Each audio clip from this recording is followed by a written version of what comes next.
All right, the situation at the border right now, it's sort of like administratively being handled. A couple of hundred, largely migrants from Honduras and Point South, Guatemala, what have you, not just Mexico. In fact, very few from Mexico are making their way to the border where they're being processed, and virtually all are claiming and demanding asylum. We are obligated to go ahead and process the paperwork and review what they have to see whether they deserve asylum and can be granted protections here. But for the time being, it looks like a fraction of that group is getting that. It could be anywhere from 18 to 50 when all is said and done. Again, that would represent about a quarter, maybe a little more when all is said and done, of those applying.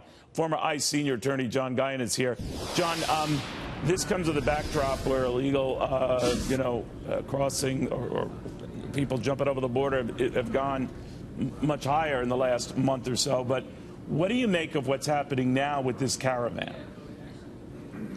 Hi, Neil. Thanks for having me on. With this caravan, I think that this is something that has popped up in the media, and the administration has really had an opportunity to make an example of these immigrants who are coming to the country to apply for asylum.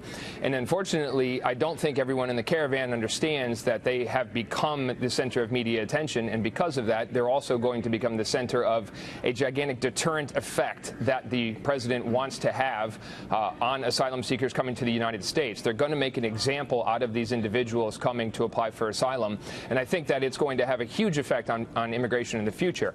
If people see that the caravan comes and they're successful and they're able to come in and get asylum and integrate into the United States, it's going to increase undocumented people coming to the border. If the president does make a huge example of them and detains them and deports them from the United States after they receive their asylum interviews, I think you're going to have a deterrent effect, which is what the president wants.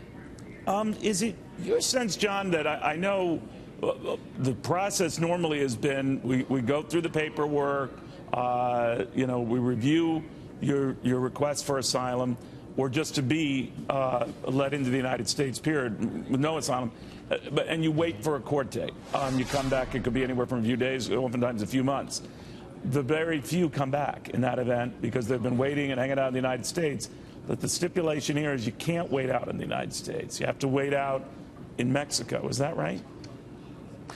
This caravan is being treated a little bit differently because they're not illegally entering the United States and then seeking asylum. They're walking up to the border legally and saying, please let me in so I can seek asylum. And because of that, the Customs and Border Protection officers are saying, well, we've hit capacity for the day. We can't bring you in and we can't interview you, so you have to stay in Mexico. And they've kind of set up almost quasi-refugee camps along the border where small groups are having to live and to eat and to wait their turn to come into the United States legally. You know, John, what's going on in April, though, when we got some of these statistics, over 200% increase in illegal crossings over the border? Was there an event triggered to that, or what? Neil, traditionally, March and April are two very, very high months for people coming up to the border and either coming into the United States legally or illegally. It's the end of winter and it's before summer hits. And so over the last decade, we've seen a huge influx in March and April. What we've seen this year compared to last year is really the new norm. Last year we had the Trump effect, which was Trump was elected and people stopped coming to the United States because they were afraid of what he was going to do to them. And so last year actually marked a huge decrease in illegal and legal border crossings at the southwest border. Now this year we're back to the new norm like we were under President Obama. So I think that the Trump effect in deterring undocumented immigration is over. It no longer is working.